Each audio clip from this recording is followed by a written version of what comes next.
ஐயா வணக்கம். ஐயா வணக்கம். நலமா இருக்கீங்களா? நலமுடன் உள்ளேன் ஐயா. வாங்க ஐயா, இன்னைக்கு என்ன சப்ஜெக்ட்?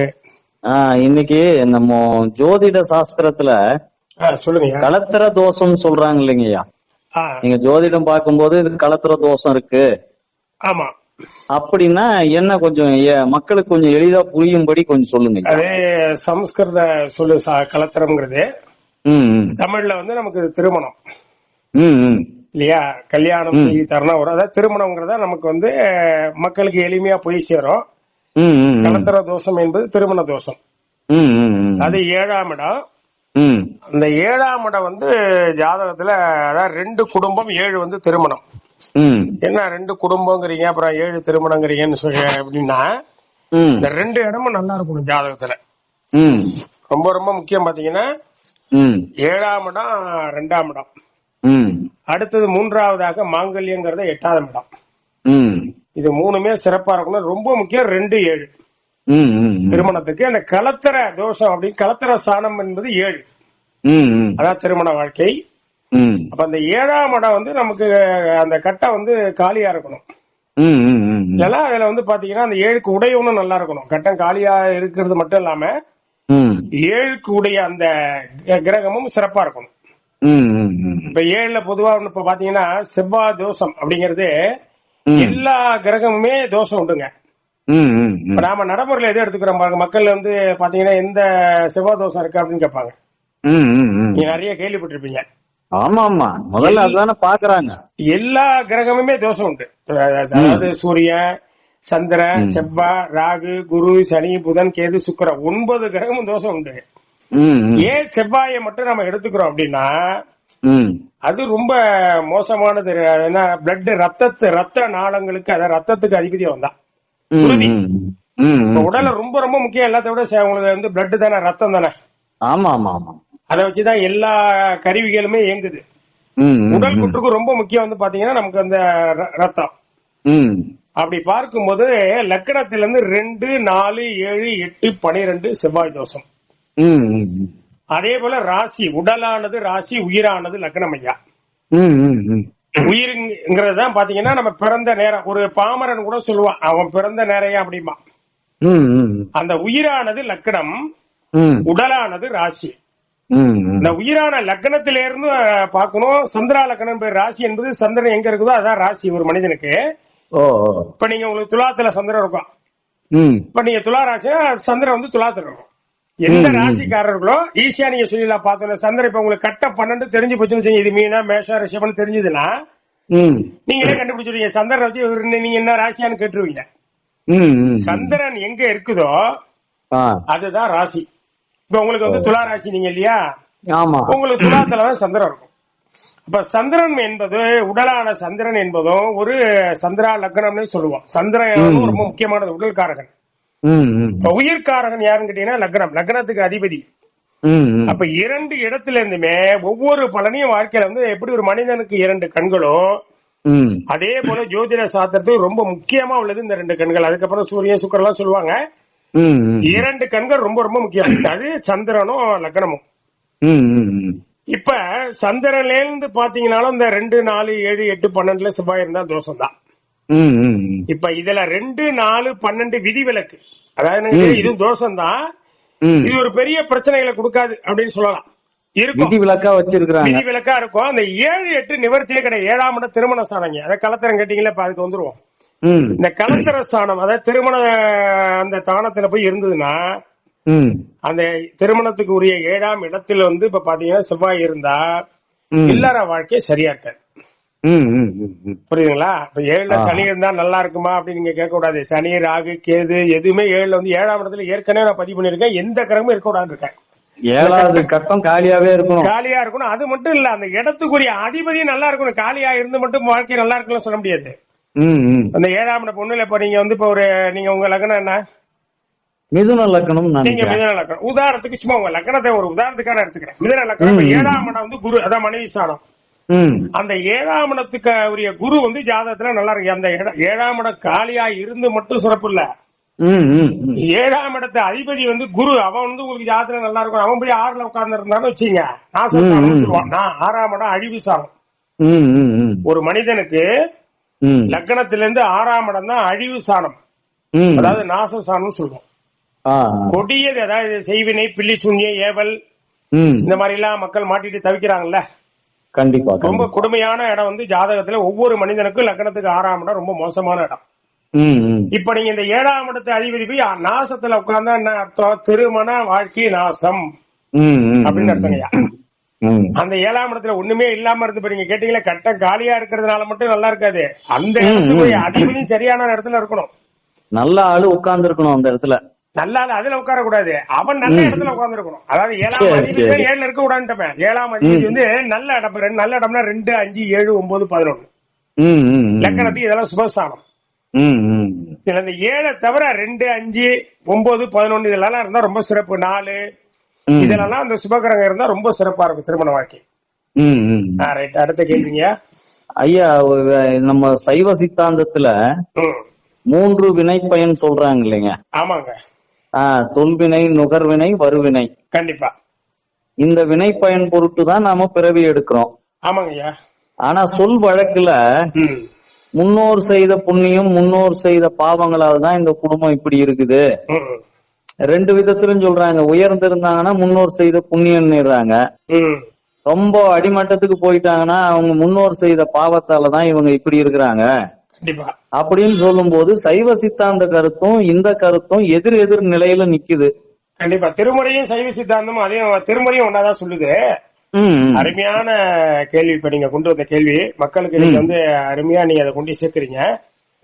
அற்புதமான கேள்வி. இப்ப முன்னோர்கள் செய்த வினை அப்படின்லாம் நமக்கு வந்து கிடையாது. நம் முன் செய்த வினை தான் அதெல்லாம். ஒவ்வொருவரும் அவரவர் வினை வழி அவரவர் வந்தனர் சொல்லியிருக்காரு. குருஞான சம்பந்தர் என்ன சொல்றாருன்னா, அவரவர் வினை வழி அவரவர் வந்தனர் தான் பாடியிருக்காரு. அப்பா செஞ்சது புள்ளைக்கு, அம்மா செஞ்சது புள்ளைக்கு அப்படிலாம் கிடையாது. பாட்டு தெளிவா கொடுத்துட்டாரு பாருங்க. அவரவர் வினை வழி அவரவர் வந்தனர், அவரவருக்கு உள்ளபடி ஈசன் அருளாலே. எப்படி வந்து அவரவருக்கு உள்ளபடி என்ன இருக்கோ அதன்படிதான் நடக்குங்கிறார். கண்டிப்பா தெளிவா கொடுத்துட்டாரு. இதுதான் சைவ சித்தாந்தமும் சொல்லுது. இப்ப சஞ்சிதம் என்ற வினை, 3 வினையில முதல் வினையை நம்ம எடுத்துக்கிறோம். சஞ்சிதம் என்ற வினை, வினை மொத்த தொகுப்பு. இதுவரையும் இப்ப நீங்களும் நானும் செய்த மொத்த வினையோட தொகுப்பு இறைவன் கையில இருக்கு. உலகத்துல உள்ள அனைத்து உயிர்களுடைய வினை தொகுப்பு, மொத்த வினை தொகுப்பு இறைவன் கையில இருக்கு. மக்களுக்கு நல்லா போய் சேரணுங்கிறதுக்காக நம்ம உதாரணத்துக்கு நம்ம 2 பேரும் லைன்ல இருக்கோம் இல்லையா, நம்மள சொல்லிக்கிறோம். அதாவது உங்க வினை என் வினை, இந்த மாதிரி உயிர்கள் அனைத்துக்குமே இறைவன் வந்து இறைவன் கையில இருக்கு அந்த மொத்த வினை தொகுப்பு. அந்த மொத்த வினை என்பதா பழைய வல்வினைன்னு சொல்லுவோம். நம்ம கணக்குக்கு என்ன பழைய வினைன்னு சொல்றோம் இல்லையா, அந்த பழைய வினை என்பது இதுவரையும் நம்ம என்னென்ன பிரிவு எடுத்திருக்கோமோ அதான் மொத்த வினைன்னு சொல்றோம். மக்களுக்கு, பாமர மக்களுக்கு எளிமையாக போய் சேரணும். கண்டிப்பா கண்டிப்பா. இந்த மொத்த வினை தொகுப்போட பெயர் தான் சஞ்சித வினை சைவ சித்தாந்தம் சொல்லுது. இப்ப உதாரணத்துக்கு ஒரு நம்ம இருவரும் ஒரு 1000 மூட்டை நமக்கு மொத்த வினை தொகுப்பு இருக்குன்னு வச்சுங்க. இந்த பிறவில இப்ப நமக்கு ஒரு 10 மூட்டைய, அதாவது இந்த பிறவில நாம் அனுபவிக்கக்கூடிய அந்த வினை பெயரானது பிராரத்தம்னு பேர். இப்ப நம்ம முதல்ல சொன்னோம் சஞ்சிதம், மொத்த வினை தொகுப்பு சஞ்சிதம். இதுவரை நம்ம என்னென்ன பிறவில, பல பிறவில என்னென்ன பிறவில எவ்வளவு பாவம் செஞ்சிருக்கோமோ பாவ புண்ணிய, இந்த மொத்த வினை தொகுப்புக்கு பேரு சஞ்சிதம். இந்த பிறவியில நாம் நுகர்கின்ற வினை, அனுபவிக்கக்கூடிய வினை பெயரானது பிராரத்த வினை. இந்த வினை வந்து ஒரு 10 மூட்டை. ஒரு உதாரணம், இது எல்லாமே மக்களுக்கு எளிமையா போய் சேரணுங்கிறதுக்காக நாம எடுத்துக்கொண்ட கணக்குங்கய்யா. இறைவன் கணக்க நாம சொல்ல முடியாது இல்ல. இந்த பிரிவில இப்ப தமிழ்ச்செல்வன் ஐயா எவ்வளவு தாங்குவாரு, நான் எவ்வளவு தாங்குவேன் அப்படின்னு சும்மா உதாரணத்துக்காக நம்ம 2 பேருக்கு ஒரே மாதிரிலாம் கிடையாது, அவரவருக்கு தகுந்த மாதிரிதான். ஒண்ணு மட்டும் உதாரணம் எடுத்துப்போம். உங்களை உதாரணம் சொல்லி சொல்ற ஒரு 10 மூட்டை இந்த பிரிவில உங்களுக்கு வினையை வந்து சுமத்தி அனுப்பிச்சிருக்கிறார். இந்த பிரிவில இன்னாரு அப்பா அம்மான்னு உங்களுக்கு படித்து அவருக்கு நீங்க வந்து அவர்களுக்கு பெற்றோருக்கு நீங்க மகனா பிறக்கணும் அப்படின்னு சொல்லி உங்களுக்கு அந்த வினையானது ஒரு 10 மூட்டை. எக்ஸாம்பிளுக்கு தான் நம்ம இதெல்லாம் சொல்றோம். அந்த 1000 மூட்டைன்னு சொன்னதான் மக்களுக்கு நல்ல எளிமையா புரியும். 10 மூட்டையை வந்து வினை தொகுப்பா 10 மூட்டையை உங்களுக்கு இந்த பிறவில பாரத்தை சுமத்தி அனுப்புறாரு. இந்த 10 மூட்டை வினை தொகுப்பு தான் பிராரத்தம். இந்த பிறவியில நுகர்கின்ற வினை. இதுல ஒரு அணு துகள் கூட, அதாவது கண்ணுக்கு எட்டப்படாத அணு துகள் கூட நாம் வெல்லவே முடியாது. இந்த வினையை அனுபவிக்கதான் நாம் பிறவி எடுத்தே வந்திருக்கோம். கண்டிப்பா கண்டிப்பா. அது தெரியாம மக்கள் இன்னைக்கு அறியாமையில மூழ்கி மாட்டிக்கொண்டு பரிகாரம் அவல அந்த பரிகாரம் இந்த பரிகாரம் அந்த தோசை இந்த தோசை கடிக்கிறேன்னு சொல்லி சிவாலயத்துல கொண்டு போய் வீணா கொண்டு போய் இந்த காசை கொண்டு போய் கொடுத்தாங்க. அவங்க மக்கள் அறியாமை. கண்டிப்பா. இந்த விலைய நாம் அனுபவிக்கதான் பிறவி எடுத்தே வந்திருக்கோம். கண்டிப்பா. இது தெரிஞ்சா போய் யாராவது பரிகாரம் பண்ணுவாங்களா? பண்ண மாட்டாங்களே. அவ்வளவும் இனிமேல மக்கள் எந்த மக்கள் யாரெல்லாம் இந்த பதிவுல கேக்குறாங்களோ அவங்க எல்லாம் நம்ம நிச்சயமா ஒரு நல்ல நிலைக்கு வருவாங்க இல்லையா? அவங்க பொருளாதாரமாவது கொஞ்சம் மிச்சமாகும். இப்ப ஒரு வார்த்தை சொன்னீங்க பாத்தீங்கன்னா, அடுத்த சொல்ல வார்த்தைக்குள்ள நீங்க சொல்லிட்டீங்க. அவங்க வாழ்க்கையில் நம்மளால முடிஞ்ச ஒண்ணுதான் செய்யலாம், வேற எதையும் செய்ய முடியாது. அவங்க பொருளாதாரத்தை மிச்சப்படுத்தலாம். அதுவும் அவங்களுடைய விதி. இது யாரு கேக்குறாங்களோ அவங்களுக்கு விதி இருக்கணும்ல. கண்டிப்பா. கூட கொடுத்து வச்சிருக்கணும்ல. இந்த பதிவை யாரெல்லாம் கேக்குறாங்களோ இனி வரக்கூடிய காலங்களுக்கு அதை இந்த மாதிரி வீணான பொருள் வரையும் அவங்களுக்கு ஏற்படாது. கண்டிப்பா. ஊழின் பெருவழி யாவுல மற்றொன்று சூடினும் தான் முந்துருன்னு வள்ளுவர் அழகா கொடுத்துட்டார். விதி என்ற ஊழால் வரக்கூடிய அந்த விதி என்ற ஊழால் வரக்கூடிய வினை, அதை விட இந்த உலகத்துல பெருசு என்ன? யாவுலங்கிற உலகத்துல எதுவுமே கிடையாது. இறைவனை விட இறைவன் எழுதிய விதியே வலிமையானதுன்னு இந்த குரலை வச்சுதான் நான் உங்களுக்கு லெட்டர் பேர்ல எழுதியிருப்பேன். ஏன்னா விதி வந்து இறைவனோட பெருசு, இறைவனை விட மிக பெருசு. அவர் எழுதிய விதியா மாத்தவே முடியாது. இதுவரை வரலாற்றுல யாருக்கு எழுதிய விதியை அவர் மாத்தினதா வரலாறுல. புதிய விதியை தான் உருவாக்கி இருக்காரு. மார்க்கெட் பாத்தீங்களா, புதிய விதியை உருவாக்குவார். எல்லாருக்குமே பிறப்பு உண்டு இறப்பு கிடையாது. பிறப்பு உண்டு இறப்பு உண்டு இல்லையா? கண்டிப்பா. நாயன்மார்களுக்கு அந்த நிலை பிறப்பு மட்டுமே உண்டு, இறப்பு இல்லாத நிலை. இன்னும் சில சிவஞானிகள் எல்லாம் இருக்கு. இப்ப நம்ம உதாரணத்துக்காக குறிப்பிட்ட உதாரணத்துக்காக நம்ம நாயன்மாரை எடுத்துக்கிறோம். ஹரிச்சந்திரனுக்கு பிறப்பு உண்டு இறப்பு கிடையாது இல்லையா? நிறைய இருக்கு. நமக்கு மக்களுக்கு போய் சேர்றதுக்காக எளிமையா ஒரு எக்ஸாம்பிள் நம்ம சொல்றோம். நாயன்மார்களுக்கு எல்லாம் பிறப்பு மட்டுமே உண்டு, இறப்பு இல்லாத நிலை. இது போன்று யாரெல்லாம் இறைவனால் அடையாளம் கட்டப்பட்ட அந்த சிவஞானிகள் எல்லாம் வாழ்ந்திருக்காங்களோ அவங்களுக்கு யாருக்குமே நமக்கு பிறப்பு உண்டு இறப்பு கிடையாது. அப்ப ஒரு மனிதனுடைய நிகர ஆயுள் 120. சூரியன் 6, சந்திரன் 10, செவ்வாய் 7, ராகு 18, குரு 16, சனி 19, புதன் 17, கேது 7, சுக்கிரன் 20. 9 கிரக திசைகளுடைய மொத்த ஆண்டுகளை கூட்டிங்கன்னா 120 ஆண்டு வருங்கய்யா. அப்ப ஒரு மனிதனுடைய நிகர ஆயுள், முழுமையான ஆயுள், நிகர ஆயுள் சொல்றது முழுமையான ஆயுள் எவ்வளவு? 120 ஆண்டு காலம். அது இன்னொன்னு கூட ஒண்ணு சொல்றாங்க ஐயா, சனியினுடைய ஒரு சுற்று 30 ஆண்டு. ஆமா, அது 4 சுற்று வர்றதுனால 120 ஆண்டுகள் அப்படின்னு ஒரு சில பேர் சொல்றாங்க. இல்ல சில பேர்ல உண்மைதான். ஒரு அதாவது சனி வந்து 2.5 ஆண்டுக்கு ஒரு தடவை சனி பயிற்சிங்கய்யா. நீங்க 12 ராசியை கூட்டுங்க. 12 ராசி சுத்தி வரதுக்கு எவ்வளவு ஆகும்? 24 ஒரு 6 30 ஆண்டுகள். அவ்வளவுதான் சொல்லிட்டு சரியா போச்சு. அவ்வளவுதான். இப்ப 4 சுத்து வரணும். வரண்டா இப்ப சில பேருக்கு ஒண்ணு இல்ல. நீங்க பிறக்கும் போதே இப்ப 7.5 பிறந்திருந்தாங்கன்னா 3 சுத்து வந்துடும். 90 வயசு வாழணும்னு அவசியம் கிடையாது. பிறக்கும் போதே வந்துச்சுன்னு வச்சுங்களேன், 65 வயசுல 3 சுத்து வந்துடும். புரியுதா உங்களுக்கு? ஆமா, வயிற்றுல இருக்கும் போதே கூட தொடங்கிடுது. இல்ல பிறந்து ஒரு 5 வருஷம் வரையும் 7.5 இருக்குன்னா அடுத்து 66, அடுத்த 30 2 வந்துரும்ல. கண்டிப்பா. அப்ப 65 வயசுலயே 3 சுத்த நம்ம சந்திக்கலாம். நீங்க அந்த கணக்கை கால்குலேஷன் பண்ணணும். ஜோதிடமே கணக்கு தான். வானவியல்ல சாஸ்திரத்துல ஜோதிடம் என்பது ஒரு கணக்கு தான். கணக்கு தான் இதுல துல்லியமா இருக்கணும்.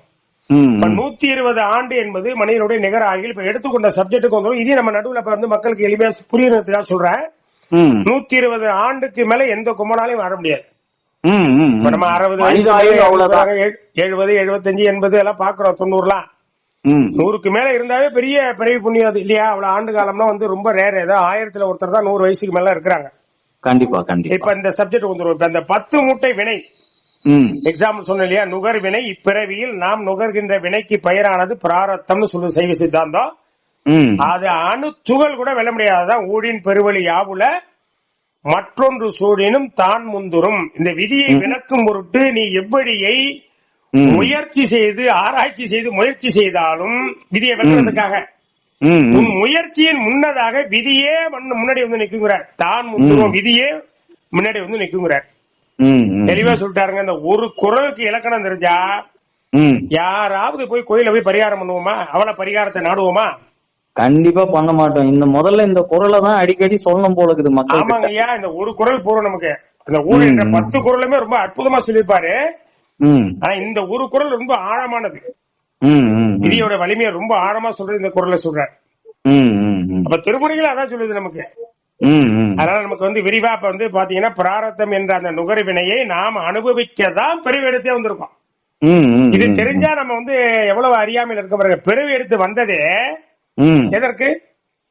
இந்த நுகர்வினை, இந்த நல்வினை தீவினை பயன் நமக்கு எழுதப்பட்ட இந்த நுகர்வினை பிராரத்த விதியானது என்ன எழுதியிருக்கோ அதை நாம் அனுபவிக்கவே பிறவி எடுத்து வந்திருக்கின்றோம்.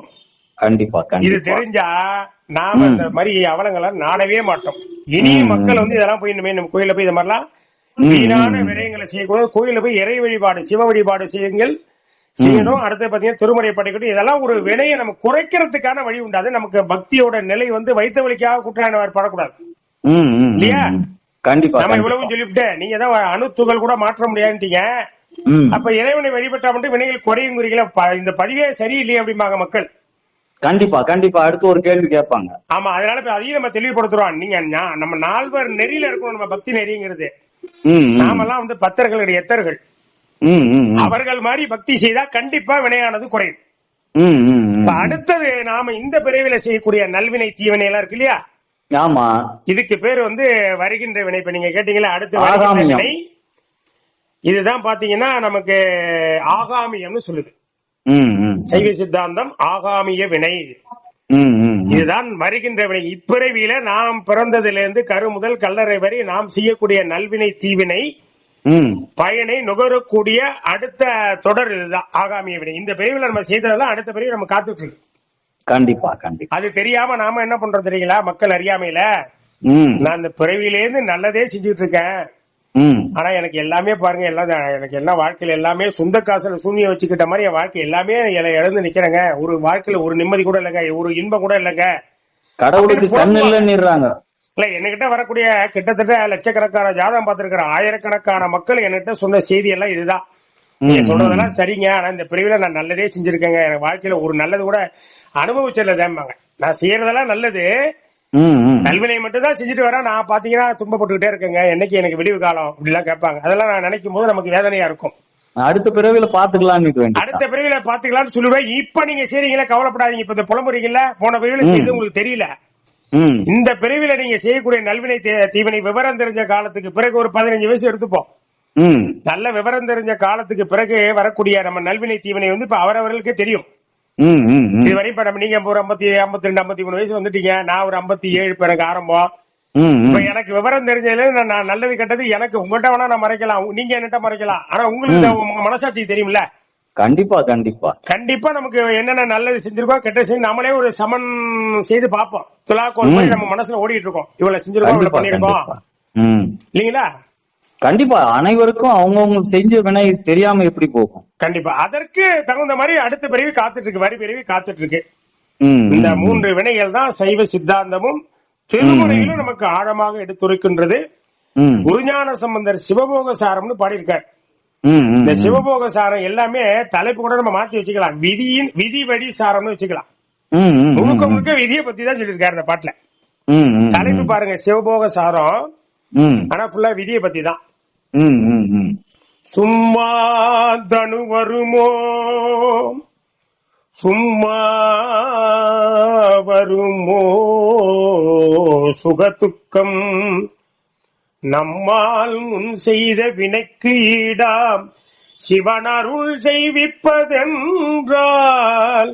எய்தவனை நாடீரு பாடுவார். சும்மா தனு வருமோ சும்மா வருமோ சுகதுக்கம் நம்மால் முன் செய்த வினைக்கு ஈடாம்ங்கிறார். இந்த மாதிரி ஞானிகள் நமக்கு வந்து ரொம்ப தெளிவா அடையாளம் காட்டியிருக்காங்க.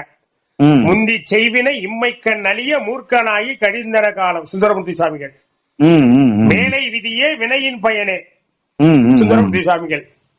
நிறைய இருக்கு விதியை பத்தி ஆழமான பாடல் வந்து திருமுறைகள் ரொம்ப ஆழமா நமக்கு எடுத்துரைக்கின்றது.